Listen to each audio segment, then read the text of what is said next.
여러분, 잠시 한 분의 이야기를 들어보시겠습니까? 지난 설날이었습니다. 서울 외곽의 한 임대 아파트에 73 되신 할아버지 한 분이 계셨습니다. 이분은 설날 아침에 냉동실에서 만두 한 봉지를 꺼내셨습니다. 냄비에 물을 올리고 만두를 넣고 혼자 앉아서 텔레비전을 켰습니다. 텔레비전에서는 온 가족이 둘러앉아 떡국을 먹는 장면이 나오고 있었습니다. 할아버지는 그 장면을 보다가 조용히 텔레비전을 끄셨습니다. 그리고 혼자 만두를 드셨습니다. 전화기는 하루 종일 울리지 않았습니다. 자녀는 셋이나 있는 분이었습니다. 이 이야기가 남의 일 같으십니까? 혹시 지금 여러분의 이야기는 아니십니까? 아니면 몇 년 뒤 여러분에게 일어날 수도 있는 이야기는 아닐까요? 여러분이 지금 이 영상을 클릭하셨다면 아마 비슷한 상황을 겪고 계시거나 주변에서 이런 모습을 목격하셨기 때문일 겁니다. 우리나라 65세 이상 어르신 중에서 명절을 혼자 보내는 분이 해마다 늘고 있습니다. 그런데 놀라운 건 자녀가 없어서 혼자인 게 아니라는 겁니다. 자녀가 있는데도 혼자인 분들이 대부분이라는 겁니다. 왜 그럴까요? 여러 가지 이유가 있겠지만 오늘 저는 그 가장 불편한 이유에 대해 이야기하려 합니다. 바로 돈입니다.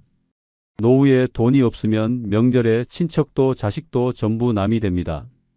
오늘 이 이야기를 끝까지 들어주시면 왜 이런 일이 벌어지는지 그 구조를 정확히 이해하실 수 있습니다. 그리고 더 중요한 건 똑같은 상황에 빠지지 않으려면 지금 당장 무엇을 해야 하는지 구체적인 방법까지 함께 나누겠습니다. 절대 끝까지 놓지 마시고 함께 가시죠. 여러분, 명절하면 어떤 장면이 떠오르십니까? 아마 이런 풍경이실 겁니다. 넓은 마루에 온 가족이 모여 앉아 있습니다. 어머니와 큰며느리가 부엌에서 전을 부치면 기름 냄새가 집 안 가득 퍼집니다. 아이들은 마당에서 뛰어놀고 아버지와 삼촌은 거실에서 화투를 치며 웃음꽃을 피웁니다. 할머니는 그 모습을 흐뭇하게 바라보시며 송편을 빚고 계시죠. 이게 우리가 기억하는 명절입니다. 그런데 언제부터인가 이 풍경이 사라지기 시작했습니다. 처음에는 큰아들이 바쁘다고 못 온다고 했습니다. 그 다음에는 며느리가 몸이 안 좋다고 했습니다. 그러다 어느 해부터는 전화만 오더니 그 전화마저 점점 뜸해졌습니다. 처음에는 오전 중으로 전화가 왔습니다. 아버지, 새해 복 많이 받으세요. 그런데 어느 해부터 전화가 오후로 밀렸습니다. 그 다음 해에는 저녁 무렵에 겨우 짧은 문자 하나가 왔습니다. 그리고 작년에는 아무 연락도 없었습니다. 결국 명절이 와도 조용합니다. 텔레비전 소리만 거실을 채우고 냉장고에는 혼자 먹기에도 많은 명절 음식이 쓸쓸하게 놓여 있습니다. 이게 대한민국 수많은 어르신의 현실입니다. 통계를 한번 보겠습니다. 우리나라 65세 이상 독거 어르신 가구가 200만을 넘었습니다. 이 중 상당수가 명절에 극심한 외로움과 우울감을 호소합니다. 실제로 명절 전후로 어르신 자살률이 평소보다 높아진다는 연구 결과도 있습니다. 명절이 가장 즐거워야 할 분들이 명절을 가장 두려워하고 있는 겁니다. 그렇다면 도대체 왜 이렇게 된 걸까요? 자식들이 원래 나쁜 사람들이어서 그런 걸까요? 친척들이 본래 냉정한 사람들이어서 그런 걸까요? 아닙니다. 대부분의 경우 관계가 멀어진 데에는 하나의 공통된 원인이 있습니다. 바로 경제적 여유가 사라졌다는 것입니다. 솔직하게 말씀드리겠습니다. 돈이 있을 때는 다릅니다. 명절에 손주들 용돈 넉넉히 쥐어줄 수 있을 때, 자식들 올 때 좋은 반찬 차려놓을 수 있을 때, 가끔 생활비도 보태줄 수 있을 때, 그때는 자식들이 먼저 전화합니다. 아버지 잘 계시죠? 어머니 이번 추석에 일찍 갈게요. 이런 전화가 옵니다. 한번 생각해 보십시오. 명절에 큰돈 들어있는 세뱃돈 봉투를 쥐어주시던 할아버지, 할머니 댁에 안 간다는 손주가 있었습니까? 그 집에는 다들 줄을 서서 갔습니다. 웃으면서 세배를 하고 맛있는 것 잔뜩 먹고 할아버지 건강하세요 라고 인사했습니다. 그런데 돈이 없어지면 그 전화가 서서히 줄어듭니다. 처음에는 잘 모릅니다. 바쁜가 보다 하고 넘깁니다. 그런데 1년, 2년, 3년이 지나면서 깨닫게 됩니다. 아, 이게 단순히 바빠서가 아니구나. 여러분, 이건 자식을 탓하자는 이야기가 아닙니다. 구조를 이해하자는 이야기입니다. 우리 사회가 어떻게 돌아가고 있는지 그 냉정한 현실을 직시해야 합니다. 그래야 대비를 할 수 있습니다. 자, 그러면 이제 조금 더 깊이 들어가 보겠습니다. 자식에게 모든 것을 쏟아부은 부모에게 무슨 일이 벌어지는지 실제 사례를 통해 말씀드리겠습니다. 한 부부의 이야기를 해드리겠습니다. 이분들은 평생 작은 식당을 운영하셨습니다. 새벽 5시에 일어나 장을 보고 밤 10시까지 가게를 지키는 생활을 30년 넘게 하셨습니다. 몸이 부서지도록 일한 이유는 딱 하나였습니다. 자식들 잘 키우겠다는 것. 아들 둘, 딸 하나, 셋 다 대학까지 보냈습니다. 학비, 생활비, 용돈까지 부족함 없이 대주셨습니다. 그런데 문제는 그 다음부터였습니다. 큰아들이 사업을 한다고 했습니다. 자금이 부족하다고 했습니다. 이 부부는 고민 끝에 식당을 정리했습니다. 식당 권리금과 그동안 모은 돈을 합쳐서 아들에게 건넸습니다. 얼마였냐고요? 거의 2억 원에 가까운 돈이었습니다. 평생 벌어 모은 전부였습니다. 아들은 아버지 사업 성공하면 10배로 갚을게요 라고 했습니다. 부부는 믿었습니다. 내 자식이니까. 결과가 어떻게 됐을까요? 사업은 3년도 못 버티고 문을 닫았습니다. 아들은 빚만 남았습니다. 부모에게 돌려줄 돈은 없었습니다. 그런데 정말 마음 아픈 건 그 다음입니다. 돈을 못 갚으니까 아들이 부모를 피하기 시작한 겁니다. 전화를 안 받습니다. 명절에도 안 옵니다. 미안해서 그런 건지 아니면 더 달라고 할까봐 겁이 나서 그런 건지 아마 둘 다일 겁니다. 둘째 아들은요? 둘째는 나름 직장 생활을 잘하고 있었습니다. 그런데 결혼하고 아이가 생기니까 자기 생활이 빠듯해졌습니다. 부모님한테 용돈을 드리기는커녕 오히려 가끔 도움을 받아야 하는 처지가 됐습니다. 그런데 부모에게는 더 이상 도와줄 돈이 없습니다.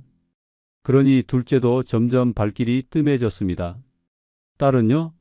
딸은 그나마 명절에 가끔 와서 얼굴을 비추긴 합니다. 그런데 올 때마다 한숨을 쉽니다. 아버지, 어머니, 왜 큰오빠한테 그 돈을 다 주셨어요? 제가 말렸잖아요. 딸의 말이 틀린 건 아닙니다. 그런데 그 말을 들을 때마다 부부의 가슴에는 못이 박힙니다. 후회와 자책이 밀려옵니다. 이 부부는 지금 기초연금으로 생활하고 계십니다.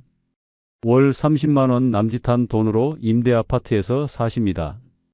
명절이 오면 자식들한테 전화할까 말까 고민합니다. 전화하면 뭐하나? 해줄 수 있는 게 아무것도 없는데?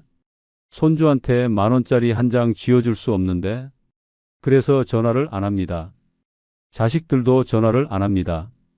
그렇게 명절은 조용히 지나갑니다. 여러분, 이 이야기가 특별한 경우라고 생각하십니까? 아닙니다. 놀라울 정도로 흔한 이야기입니다. 우리 주변 어디에서나 볼 수 있는 이야기입니다. 자식을 위해 모든 걸 쏟아붓는 것. 이것이 한국 부모들의 가장 큰 미덕이자 동시에 가장 큰 비극입니다. 왜 이런 일이 반복될까요? 그 밑바닥에는 하나의 믿음이 있습니다. 내가 이만큼 해줬으니 자식도 나중에 나를 돌봐주겠지. 이 믿음입니다. 우리 부모 세대는 이렇게 배우고 자랐습니다. 부모가 자식을 위해 희생하면 자식은 효도로 갚는다. 이것이 당연한 순리라고 생각하셨습니다. 그런데 세상이 바뀌었습니다.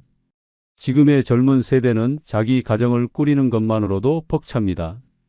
집값은 하늘 높은 줄 모르고 아이 교육비는 끝이 없고 자기 노후도 불안합니다.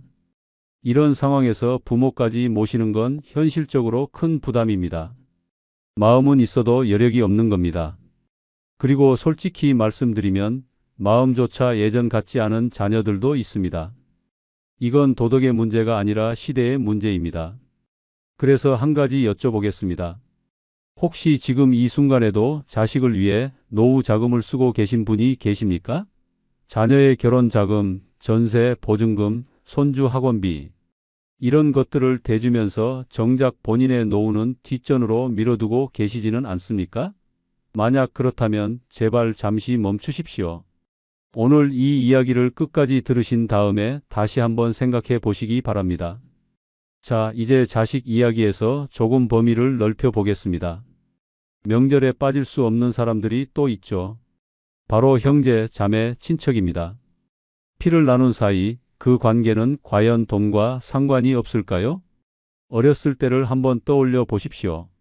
명절이면 삼촌, 고모, 이모, 외삼촌 다들 한자리에 모였습니다. 아이들은 세뱃돈을 받느라 신이 났고 어른들은 오랜만에 만나 그동안 못 나눈 이야기를 쏟아냈습니다. 형제끼리 어깨를 두드리며 야, 건강해 보인다 하고 올케와 시누이가 부엌에서 나란히 서서 음식을 만들었습니다. 비록 한 해에 몇 번밖에 못 만나지만 볼 때마다 따뜻했고 피는 물보다 진하다는 말이 실감이 났습니다. 그런데 세월이 흐르면서 조금씩 달라집니다.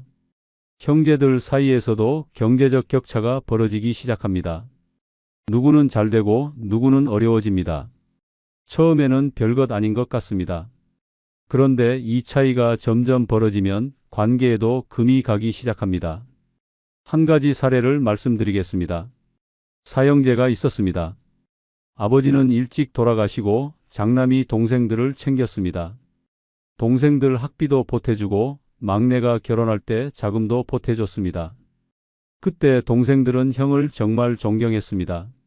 명절이면 형네 집에 모여서 형 덕분에 우리가 이만큼 됐다고 했습니다.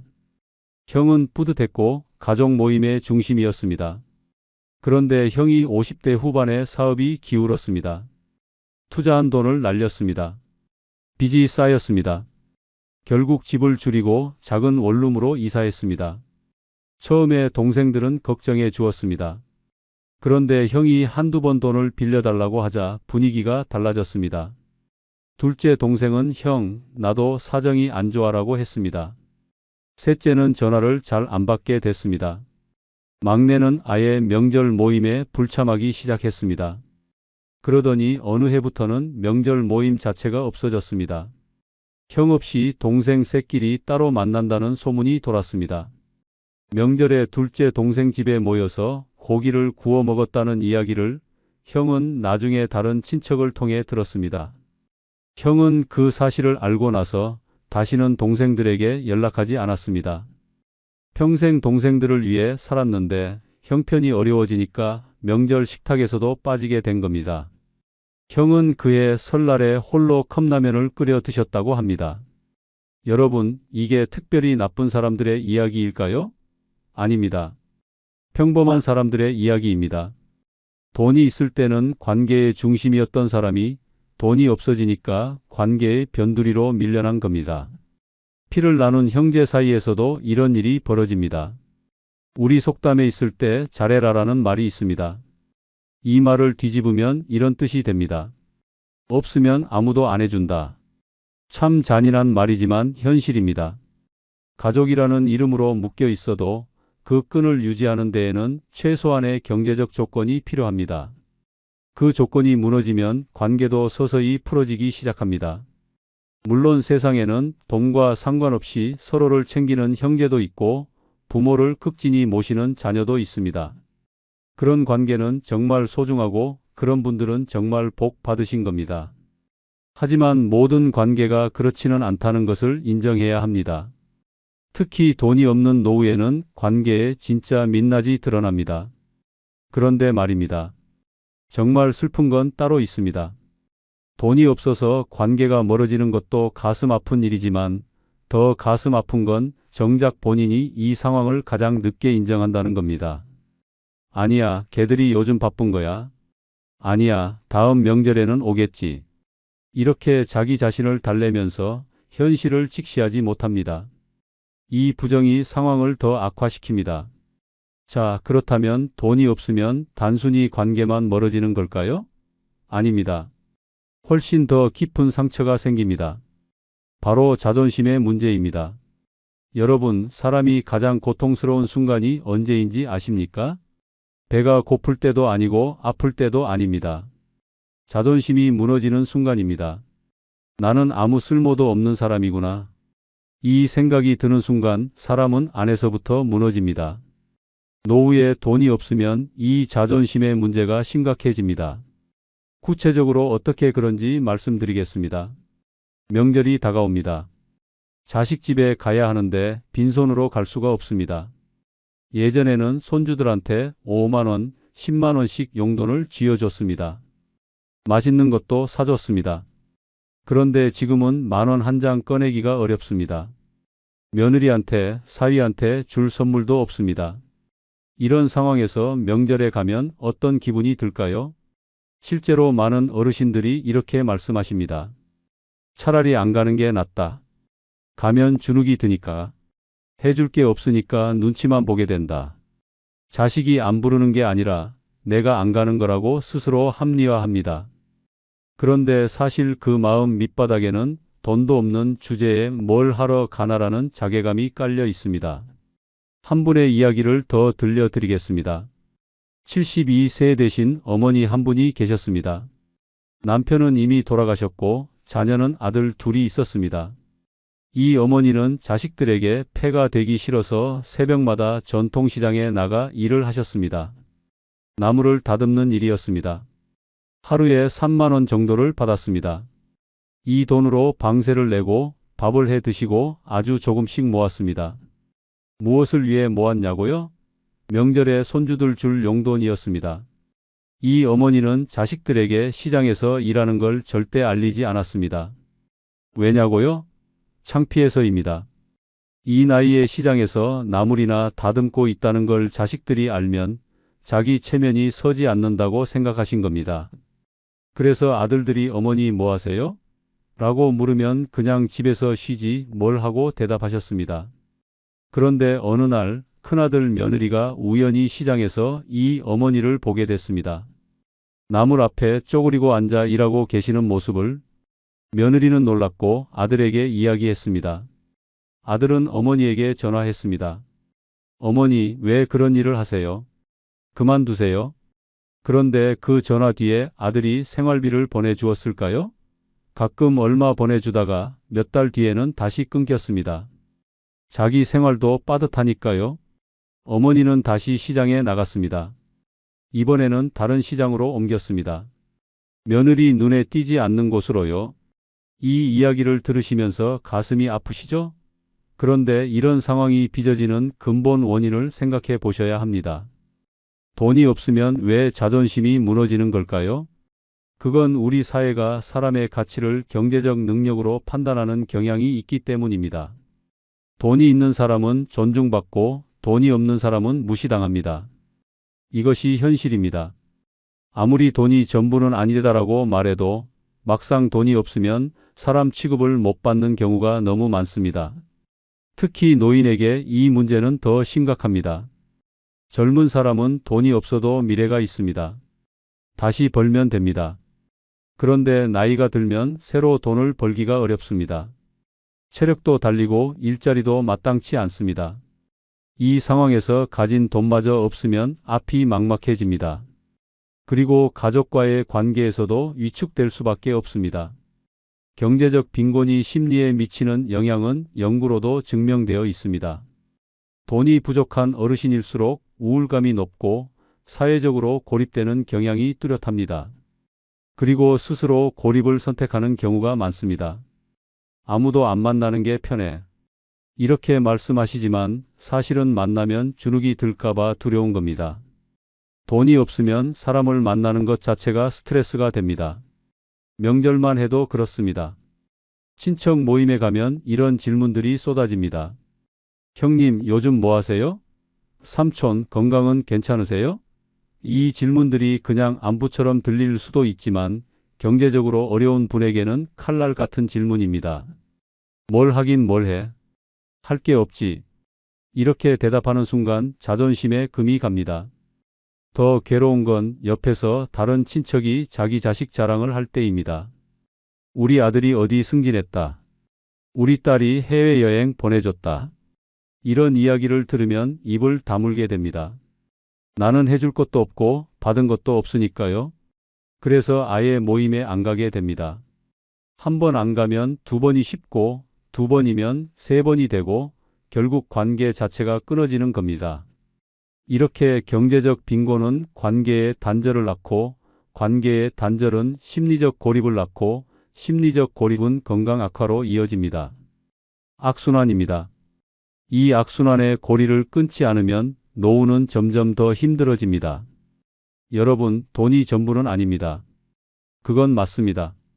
하지만 돈은 최소한의 울타리입니다. 비바람을 완전히 막아주지는 못하더라도 최소한 서 있을 자리를 만들어줍니다. 그 울타리가 무너지면 맨몸으로 비바람을 맞아야 합니다. 그것이 노후에 돈이 없다는 것의 진짜 의미입니다. 그렇다면 어떻게 해야 할까요? 이미 상황이 어려워진 분도 계시겠지만 지금이라도 할 수 있는 것들이 있습니다. 지금부터 가장 중요한 이야기를 시작하겠습니다. 여기서부터가 오늘 영상의 핵심입니다. 꼭 집중해서 들어주십시오. 여러분, 지금까지 좀 무거운 이야기를 많이 했습니다. 명절에 혼자 남겨진 어르신들, 자식에게 다 쏟아붓고 빈 주머니만 남은 부모들, 돈이 없어지자 멀어진 형제와 친척들, 가슴 아픈 이야기들이었습니다. 그런데 저는 가슴 아픈 이야기만 하고 끝내려는 게 아닙니다. 지금부터는 해결책을 이야기하겠습니다. 지금 상황이 어떻든 오늘부터 실천할 수 있는 구체적인 방법 5가지를 말씀드리겠습니다. 첫째, 남은 돈은 절대 자식에게 주지 마십시오. 이 말이 냉정하게 들리실 수 있습니다. 부모가 자식한테 해주는 게 당연하지. 이렇게 생각하시는 분이 많을 겁니다. 맞습니다. 부모는 자식을 사랑합니다. 그건 본능입니다.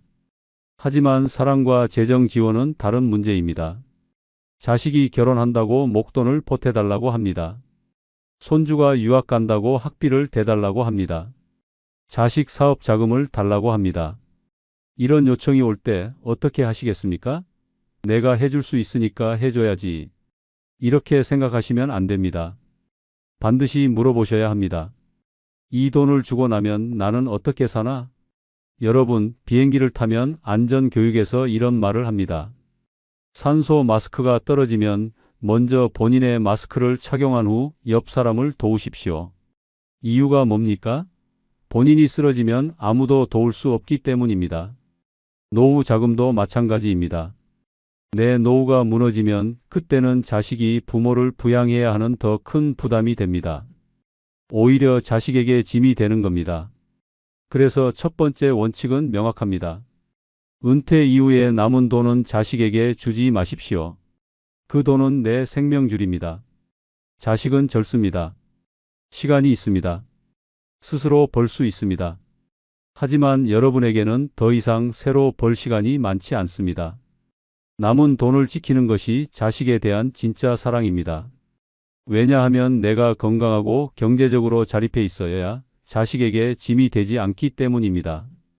둘째, 소액이라도 고정 수입을 만드십시오. 노후에 가장 무서운 것은 돈이 적은 게 아닙니다. 수입이 완전히 끊기는 것입니다. 한 달에 들어오는 돈이 0원이 되면 사람은 극도로 불안해집니다. 하지만 한 달에 30만 원이라도 50만 원이라도 꾸준히 들어오는 돈이 있으면 마음의 안정이 전혀 다릅니다.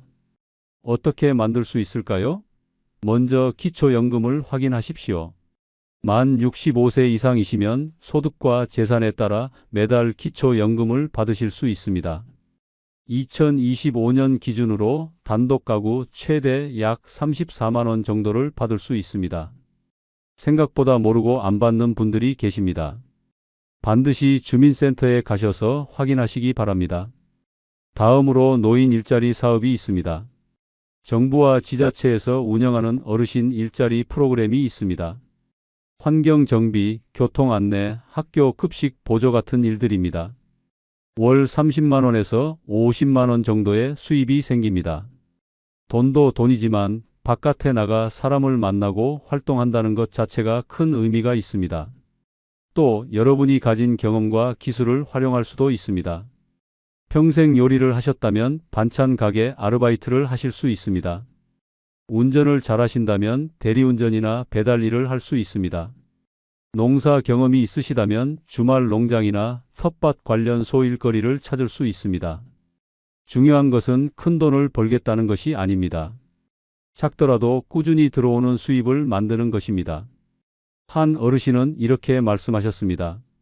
한 달에 30만 원이 들어오니까 마트에서 장볼 때 덜 움츠러든다. 이 한마디에 많은 것이 담겨 있습니다.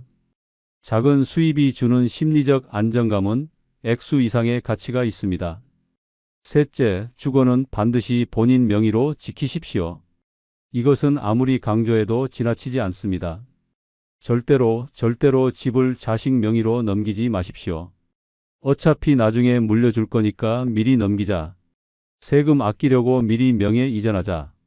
이런 이유로 집을 넘기시는 분들이 계십니다. 하지만 이것은 매우 위험한 결정입니다. 실제로 있었던 일입니다. 한 어르신이 살고 계시던 아파트를 아들 명의로 넘겼습니다. 아들이 어머니 돌아가실 때까지 여기서 사세요.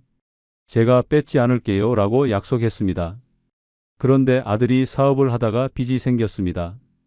아파트가 아들 명의이니까 채권자들이 그 아파트에 가압류를 걸었습니다. 어머니는 살던 집에서 나가야 했습니다. 아들 빚 때문에 어머니가 길거리에 나앉게 된 겁니다. 또 다른 경우도 있습니다. 집을 며느리와 아들 공동 명의로 넘겼는데 아들 부부가 이혼을 했습니다. 재산 분할 과정에서 그 집이 반으로 나뉘게 됐고 결국 집을 팔아야 했습니다.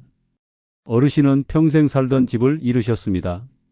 여러분, 집은 노후의 마지막 보루입니다. 지붕 위에 비가 새는 집이라도 내 이름으로 된 집이 있으면 최소한 잘 곳은 있습니다. 그런데 그마저 없으면 정말 갈 곳이 없어집니다. 주거가 불안정하면 건강도 무너지고 모든 것이 무너집니다. 그래서 아무리 자식이 사정하더라도 집만큼은 본인 명의를 지키셔야 합니다. 이건 이기적인 게 아닙니다. 살아남기 위한 최소한의 방어입니다. 넷째, 건강이 곧 재산입니다. 여러분, 노후에 돈이 나가는 가장 큰 구멍이 어디인지 아십니까? 바로 병원비입니다. 한국보건사회연구원 자료에 따르면 어르신 가구의 의료비 지출이 전체 생활비에서 차지하는 비율이 상당히 높습니다. 특히 큰 병에 걸리면 그동안 모아둔 돈이 순식간에 사라집니다. 당뇨, 고혈압, 관절 질환. 이런 만성 질환은 관리를 잘하면 큰 문제가 되지 않습니다. 하지만 관리를 소홀히 하면 합병증으로 이어지고 그때 가서는 치료비가 눈덩이처럼 불어납니다. 그래서 건강관리는 돈을 버는 것만큼이나 중요합니다. 아니, 노후에는 돈을 버는 것보다 더 중요할 수 있습니다. 구체적으로 무엇을 하면 좋을까요? 매일 30분 이상 걷는 것. 이것만 해도 됩니다. 비싼 운동기구나 헬스장이 필요 없습니다. 집 근처를 30분만 걸으십시오. 걷기 운동은 심장에 좋고 혈당 관리에 좋고 관절에도 좋고 무엇보다 우울감을 줄여줍니다. 그리고 정기검진을 빠뜨리지 마십시오. 국민건강보험에서 제공하는 건강검진이 있습니다. 무료입니다. 이것을 활용하지 않는 분들이 의외로 많습니다. 귀찮아서 병원 가기 싫어서라고 하시는데 작은 이상을 조기에 발견하면 치료비가 10분의 1로 줄어들 수 있습니다. 그리고 식사를 거르지 마십시오. 혼자 사시는 어르신들 중에 귀찮아서 한 끼만 먹는다는 분들이 많습니다. 아침은 건너뛰고 점심에 라면 하나 끓여 먹고 저녁은 과일 몇 조각으로 때웁니다. 이렇게 사시면 안 됩니다. 영양 부족은 면역력을 떨어뜨리고 근육 손실을 가져오고 결국 큰 병으로 이어집니다. 밥 한 끼를 제대로 챙겨 드시는 것이 약 10알을 먹는 것보다 낫습니다. 특히 단백질을 꼭 챙기셔야 합니다. 달걀 2개, 두부 1모, 콩나물 1줌.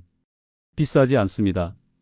이런 것들을 매 끼니 조금씩이라도 드시면 몸이 확연히 달라집니다. 건강은 돈으로 살 수 없지만 건강을 잃으면 돈이 끝없이 나갑니다.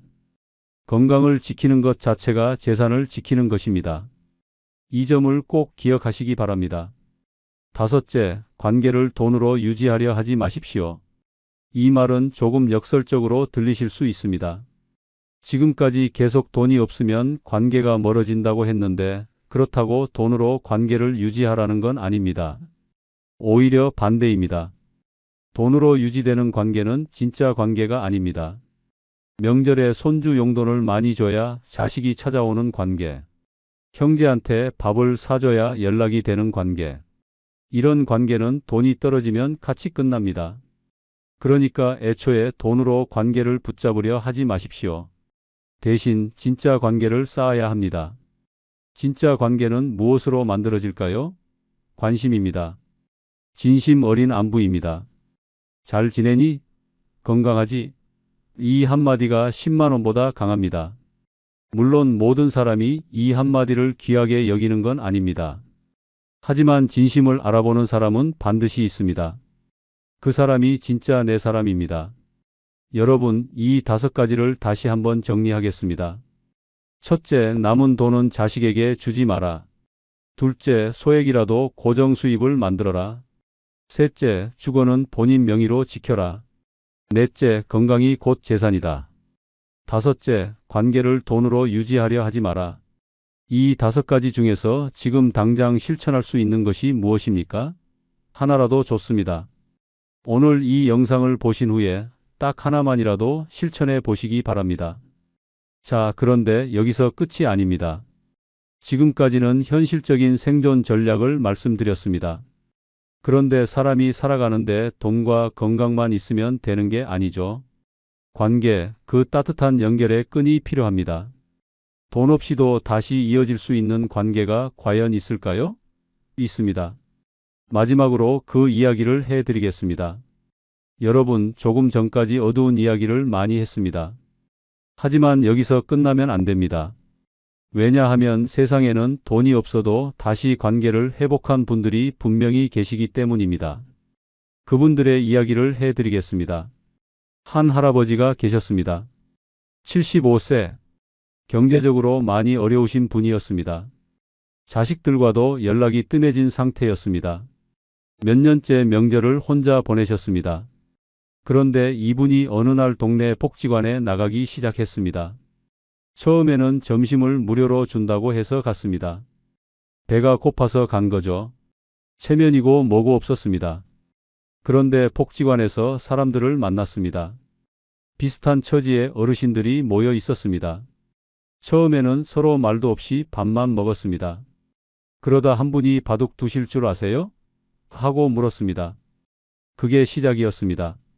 바둑을 두고 이야기를 나누고 가끔 같이 산책을 했습니다. 이분은 새로운 친구가 생긴 겁니다. 나이 75에 새 친구를요. 시간이 지나면서 이 할아버지의 표정이 달라졌다고 합니다. 이전에는 항상 움츠러들어 있었는데 조금씩 밝아지셨습니다. 그리고 어느 날 큰딸에게 전화를 하셨습니다. 별일 없지? 아버지는 요즘 복지관에서 바둑도 두고 친구도 생겼다. 딸은 깜짝 놀랐답니다. 그동안 아버지가 먼저 전화한 적이 없었거든요. 항상 우울한 목소리로 짧게 통화하시곤 했는데 그날은 목소리가 달랐습니다. 딸이 그 다음 명절에 아버지를 찾아왔습니다. 이전에는 가기 싫어하던 아버지 집을 스스로 찾아온 겁니다. 왜냐고요? 아버지가 변했으니까요. 돈이 생긴 게 아닙니다. 아버지가 밝아지고 활기차지고 스스로의 삶을 살기 시작하니까 딸도 마음이 편해진 겁니다. 이 이야기에서 배울 수 있는 것이 있습니다. 자식은 부모가 불행한 모습을 보면 부담을 느낍니다. 연락하면 힘든 이야기만 들으니까 피하게 됩니다. 전화하면 또 한숨 쉬시겠지. 가면 또 서글픈 분위기겠지. 이런 마음이 들면 발걸음이 무거워집니다. 반대로 부모가 스스로 즐겁게 생활하고 있으면 자식 입장에서 마음이 가벼워집니다. 아, 우리 아버지 잘 지내시는구나. 어머니가 친구도 생기시고 활동도 하시는구나. 이런 생각이 들면 오히려 더 자주 연락하게 됩니다. 부모의 행복이 자녀와의 관계를 회복시키는 열쇠가 되는 겁니다. 그래서 한 가지 중요한 이야기를 드리겠습니다. 내가 행복해야 자식도 편하다. 이것은 역설처럼 들리지만 진리입니다. 부모가 스스로 행복한 사람이 되면 자식에게 짐이 아닌 존재가 됩니다. 자식이 찾아오는 이유가 의무가 아닌 마음이 됩니다. 물론 쉬운 일은 아닙니다. 돈도 없고 건강도 예전 같지 않고 외로운데 어떻게 행복하라는 거냐? 이렇게 반문하실 수 있습니다. 맞습니다. 쉽지 않습니다. 하지만 불가능하지도 않습니다. 작은 것부터 시작하시면 됩니다. 동네 복지관에 나가 보십시오. 노인 대학에 등록해 보십시오. 아침마다 공원에서 산책하시면서 같은 시간에 나오는 분에게 인사해 보십시오. 봉사활동에 참여해 보십시오. 도서관에서 책을 읽어 보십시오. 요즘은 스마트폰 교육도 무료로 해주는 곳이 많습니다. 새로운 것을 배운다는 것 자체가 뇌를 활성화시키고 자신감을 회복시킵니다. 한 어르신은 복지관에서 우쿨렐레를 배우기 시작하셨는데 석 달 뒤에 작은 발표회에서 노래를 부르셨다고 합니다. 관객은 복지관 어르신들 15분 뿐이었지만 그분은 무대에서 내려오면서 눈물을 흘리셨다고 합니다. 내가 아직 뭔가를 할 수 있구나. 이 느낌이 들었다고요. 이런 작은 활동들이 모이면 하루가 달라지고 일주일이 달라지고 한 달이 달라집니다. 그리고 자식에게 연락할 때 힘든 이야기 대신 좋은 이야기를 하나만 해 보십시오. 오늘 복지관에서 친구하고 바둑 뒀다. 요즘 아침마다 공원 산책하는데 기분이 좋다. 동네 할머니들이랑 노래교실 다닌다. 이런 한마디가 자식의 마음을 열 수 있습니다. 관계는 돈으로 사는 게 아닙니다. 따뜻한 한마디, 진심 어린 안부, 그리고 스스로 행복한 삶을 사는 것. 이것이 돈 없이도 관계를 회복할 수 있는 방법입니다. 여러분, 오늘 긴 이야기 함께 해주셔서 감사합니다. 마지막으로 오늘 나눈 이야기를 3가지로 정리하겠습니다. 하나, 노후에 돈이 없으면 가족과 친척의 관계는 정말로 멀어집니다. 이것은 슬프지만 현실입니다. 이 현실을 외면하지 마십시오. 둘, 그래서 노후 자금은 반드시 지켜야 합니다. 자식에게 다 주지 마시고 집은 본인 명의로 유지하시고 건강을 챙기시고 작더라도 수입을 만드십시오. 셋, 돈이 없어도 관계를 회복할 수 있습니다. 스스로 행복한 삶을 살면 사람들은 다시 모여듭니다. 자식도 다시 다가옵니다. 자, 그러면 오늘 당장 할 수 있는 한 가지를 제안 드리겠습니다. 오늘 자식이든 형제든 오랫동안 연락 못한 가족 한 명에게 전화를 한 통 하시기 바랍니다. 거창한 말 필요 없습니다. 잘 지내지? 목소리 듣고 싶었다. 이 한마디면 됩니다. 돈이 안 드는 일입니다. 하지만 그 한 통의 전화가 닫혀 있던 문을 열 수도 있습니다. 여러분, 돈이 없어도 여러분의 가치는 달라지지 않습니다. 여러분이 살아온 세월, 땀 흘리며 일한 시간들, 가족을 위해 희생한 마음들, 그 모든 것은 통장 잔고와 상관없이 소중합니다. 새벽같이 일어나 자식들 도시락을 싸던 손, 밤늦게까지 일하고 피곤한 몸으로 돌아와 아이 숙제를 봐주던 그 시간들, 그것이 바로 여러분의 가치입니다. 통장에 얼마가 남아있든 그 가치는 변하지 않습니다. 자신을 너무 작게 만들지 마십시오. 여러분은 충분히 가치 있는 사람입니다. 그리고 지금부터라도 그 가치를 스스로 지켜주시기 바랍니다. 다음 영상에서는 노후에 자식에게 절대 하지 말아야 할 말 5가지에 대해 이야기하겠습니다. 부모가 무심코 한마디 했는데 그 한마디 때문에 자식이 영영등을 돌리는 경우가 있습니다. 어떤 말들이 그런 결과를 만드는지, 그리고 대신 어떤 말을 해야 관계가 좋아지는지 알려드리겠습니다. 놓치지 마시고 꼭 함께해 주십시오. 그리고 이 영상이 도움이 되셨다면, 주변에 혼자 명절을 보내시는 어르신이 계시다면 이 영상을 공유해 주십시오. 좋아요와 구독도 부탁드립니다. 여러분의 작은 관심이 누군가에게는 큰 위로가 됩니다. 감사합니다. 건강하시고 다음 영상에서 또 뵙겠습니다.